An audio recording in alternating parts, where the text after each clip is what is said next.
Hello there. How we doing? Are we a little blurry-eyed from all the screen time?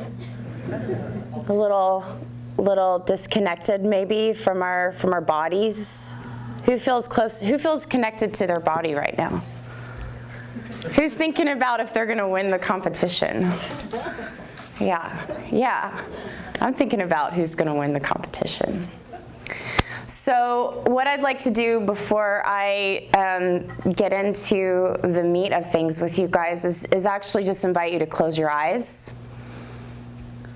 Just sit up straight and tall. Yeah, feet on the ground. Screens are down, phones are down.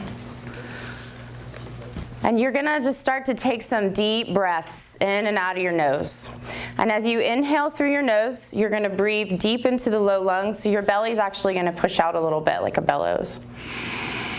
And then feel the air rise into your chest, and then as you exhale, feel the belly collapse back towards your spine. And I really wanna invite you to give yourself this gift of connecting with your personal home computer, the personal home computer that carries you around in your life every day. And you're gonna just tune into your operating system right now. And you're gonna check in with how the code's running. Are things running efficiently? So with each breath coming more and more present in your body, and more present in this space, and you're just leaving the day behind, leaving everything that it took for you to get here outside that door right there, and everything that you have planned to do when you leave just outside, the competition, your ideas, everything that's going on. And start to notice how you feel right now. Just tuning into your physical body, noticing the flow of air moving in and out of your lungs, feeling the ground beneath you and the room all around you. And as you inhale and exhale, breathing into any places within yourself that feel tight or out of balance, that feel dense with energy or emotion, anxiety. And just allow everything that you notice to be here. There's no mask that you have to wear. There's no way that you're required to be. There's nothing that you even have to change. And notice your thoughts and the quality of your thoughts. And notice if you have any reoccurring tape loops that are playing in the mind, any gripping thoughts that you just can't seem to let go of. And imagine that those thoughts are starting to fade into the background. And you're redirecting your focus to your breath and your body and the sound of my voice and the air in the room and your team sitting next to you. And you're starting to breathe in curiosity about what's possible through this amazing creative tool that is your body and that is your mind, that is fueled by this invisible power called life force energy. You don't plug yourself into a wall or a socket. You don't put batteries in yourself. And just open. Feel yourself expand, expanding outward. And we're going to take a deep breath in and complete breath out through the mouth. And when you're ready, you can open up your eyes. Who feels a little different? Raise your hand. I feel different. That helped me tune into you guys. Yeah. My grandma was really into technology. She was like really advanced for her time. She had like the first car phone, and she had the nicest typewriter. You know, this was in the 80s. She had a really cool pager, and she had this Texas Instruments computer that it was the TI-99 4A that would plug into the TV. And And I was about 8 or 9 years old, and I would lay on the floor, and I would type this long, long string of code out into the computer that would eventually run this really cool graphics program. And I often didn't type it in right. So I'd have to go back through the code and find the typo or find the thing that I typed in incorrectly and then fix it. And then eventually the program would run properly. And I could spend like a whole day doing this. I knew if I was gonna get on the computer and I was gonna run the graphics program, that it could be like a half a day or a whole day easy. And what this exercise did for me is it helped me feel really smart. Helped me feel really smart. Like, I could solve this problem. There was structure to this, that if I typed these things in a certain way, that I would get a specific result, and then if I just had patience and I worked through it, I could figure it out. My personal life as a kid, my home life was a mess. My mom was a single mom, and she was a drug addict and alcoholic, and I got shipped off to a bunch of different babysitters, and I just didn't have a whole lot of stability. But when I was in front of that screen and I was debugging that code, which I didn't even know what I was doing, I felt powerful, and I had structure, and I felt intelligent, and like I was important, like I could do something really, really cool, you know? It was really cool. So what I was doing, I realize now, is that I was escaping my feelings. I was terrified. I was terrified in my life. I wasn't going well. But I could get in front of that computer and I could forget about all that. I didn't have to feel scared. I could escape into another world. So fast forward, 10 years later, I ended up working at a software company. I was 18 years old, and I got a job in a technical support department. And I was just feet in. I moved to California, and I started working in the .com industry. So I'm dating myself. This was, before they used the word startup. I moved to Los Angeles thinking it was Silicon Valley. I was from Louisiana. I was like, I've made it. I've arrived in California. But I immediately got work. I started working I worked at this company called carsdirect.com. I think it's still around, actually. And I was working like 12, 15-hour days. The company intranet administrator was gone. I was like, I can do that. I can figure that out. I can work, and I can prove myself, and I can validate my existence through the external validation I was getting from being smart and important and capable with using and wielding this technology thing that was really new and exciting. And what happened was, I was 21 years old. I started getting these lumps on my head and pains in my neck, and my arm went numb, and I was exhausted, and I couldn't recover from my exhaustion. And I got really scared, and I was like, what the F is happening with me?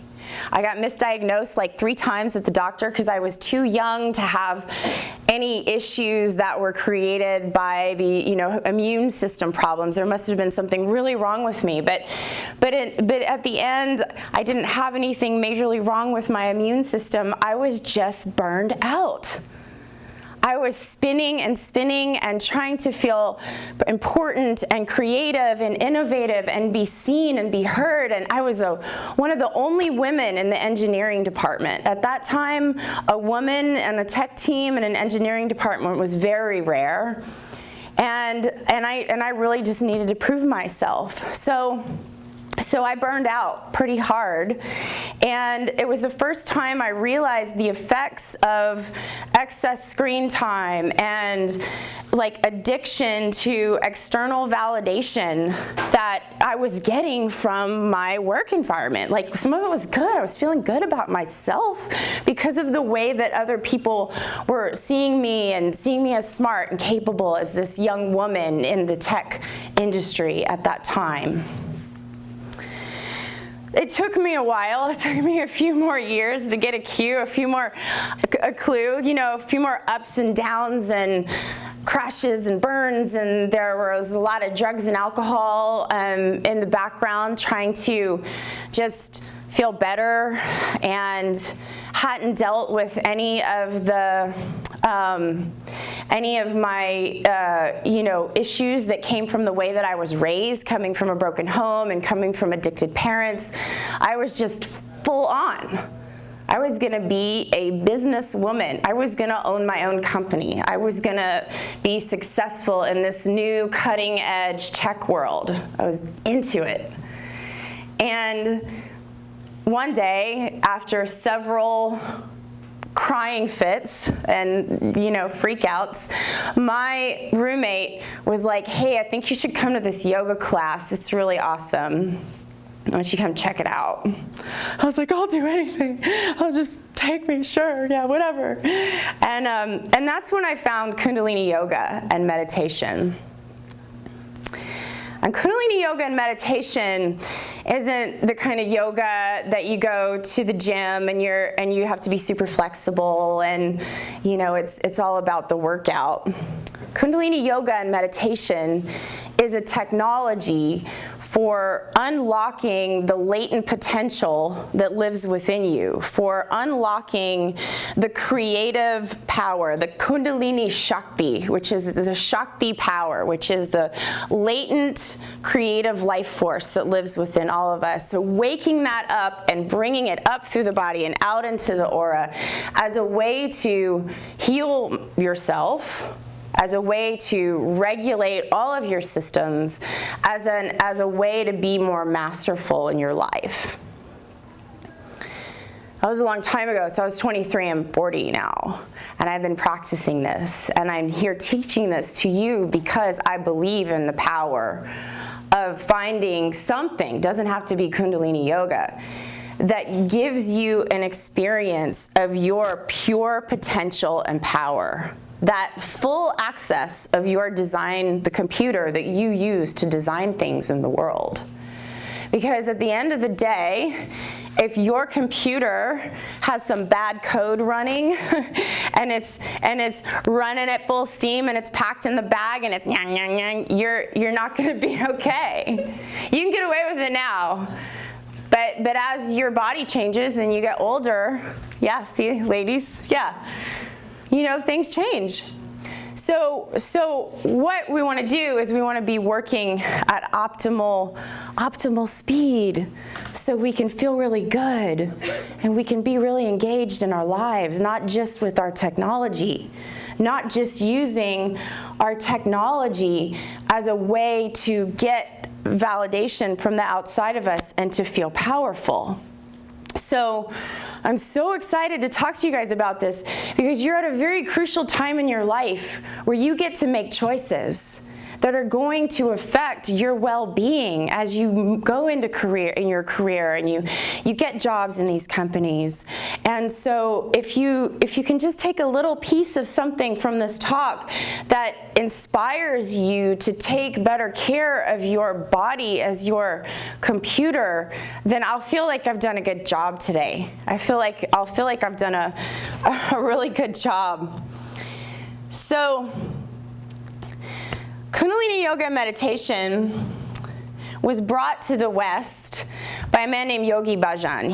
He came to teach Kundalini he came to teach Hatha yoga, actually. And when he got here, he saw the state of the West and the crisis that we were in, and he decided to break the rules and teach this very ancient practice that was only taught to students that proved themselves worthy of receiving these teachings or who were of royal descent. So he broke the rules and he started teaching this really powerful practice. And the main thing that he said why he wanted to teach us this practice is because of the massive amount of information that we were going to be inundated with during these times. And you guys know what I'm talking about. You can't hide anything about yourself. Nobody else is hiding anything about themselves. Look at our politics. Everything is out on display, and it's exhausting. If you choose to be on that screen and be engaged and take in all of that media and all of that information and what's happening with your friends and your family and their worries and the likes and the dislikes and the who's doing what and who broke up with what and how you're feeling about yourself based on what somebody replied to your post about how you're feeling like crap that day, like you're gonna be having a hard time if you're relying on that as your way of feeling good. So this practice helps us regulate our nervous system and reset ourselves from being exposed to all of this information. You guys with me? Yeah. So I started teaching Kundalini Yoga. I started working at one of the most, at the time, prominent audio video technology companies, Avid. It was formerly DigiDesign. I got into audio technology because I was an electronic music nerd. And I started teaching Kundalini Yoga to engineers on my lunch break. And I started to think about ways that I could, language that I could use to help people with more logical minds, more logical styles of thinking, be able to understand their body and understand how this ancient yogic technology kind of woo-woo thing could actually help them. And I started to get really excited about design thinking and how design thinking can actually be a bridge for helping people understand themselves and how to design and innovate the design of their self-care and their relationship with themselves. And that's been really fun, creating curriculum and workshops that teach people to use design methodology as a way to design how they want their life to go, how they want their body to feel. So as you're thinking about products and apps and things that you can create, I want to invite you as blossoming designers to think about how you can use design thinking to innovate your life, to innovate how your body feels. It's a really fun thing to do. It's a really fun thing to do. So I eventually got the opportunity to leave tech, to go full-time as a counselor and a coach, yoga teacher, corporate trainer, and I've been doing that for the last 5 years. I've been working with clients one-on-one, and I've had the opportunity to work with a lot of people who work at all of the unicorn companies, PayPal and Facebook and Uber and Eventbrite and Adobe. And what I have noticed is there's a theme. And there's a big theme in the things that my clients, not just the people that work at these companies, but people that are in the modern workforce are struggling with. There's a lot of anxiety and depression and disconnection from ourselves, and I'll include myself in this sometimes. I have to work hard to come back to me. Suicidal ideation. Suicide and drug overdoses are at an all-time high. They are at the highest they have been since they started tracking this in 1999. And there's a lot of data and a lot of studies out there that tie the use of smartphones and social media to the rise in mental health issues, depression, anxiety, suicidal ideation, and unfortunately a lot of our friends taking their lives. So this is serious. This is serious. digital detox, time without screens, time in nature, time to be with yourself, and to actually give yourself the space to feel is absolutely vital in the times that we live in right now, guys. It's vital. So I get excited to come talk about this because I want us to live in a really amazing world where we all feel good, and we're creating technology that brings us closer to our humanity, brings us closer to ourselves, and brings us closer to each other, because that's what we need right now. When I was on that Texas Instruments computer, I was escaping having to feel really difficult emotions. Have you ever noticed that if you're going through a breakup or something challenging is happening in your life, or you don't feel good, you feel kind of icky for whatever reason, you'll grab your phone and you'll get on your phone, you'll start cruising Instagram or cruising Facebook, and it just takes you right out of whatever experience you're having in yourself. And what happens is that information, those difficult feelings, get stored in your subconscious mind. So we have this huge subconscious mind that's about 90% of our thinking capacity. Our conscious mind is about 10%. And this subconscious mind houses all of the things that have happened to you in your life, all of the difficult things. And those things, if not processed, if not felt, become trauma. We become traumatized. And that's when we start to have a hair trigger. We get triggered into fight or flight, and we get triggered into these irrational responses, because our subconscious mind is controlled by the autonomic nervous system. The autonomic nervous system controls all the parts of ourselves that we don't have to think about to carry out in our body: our breathing, our heart's beating, our glands, secreting messages and fluids and all of that stuff. And the autonomic nervous system controls the subconscious mind. Your dad slams the door. You're a little kid, you're in the car seat, your dad slams the door and goes around to the other side of the car.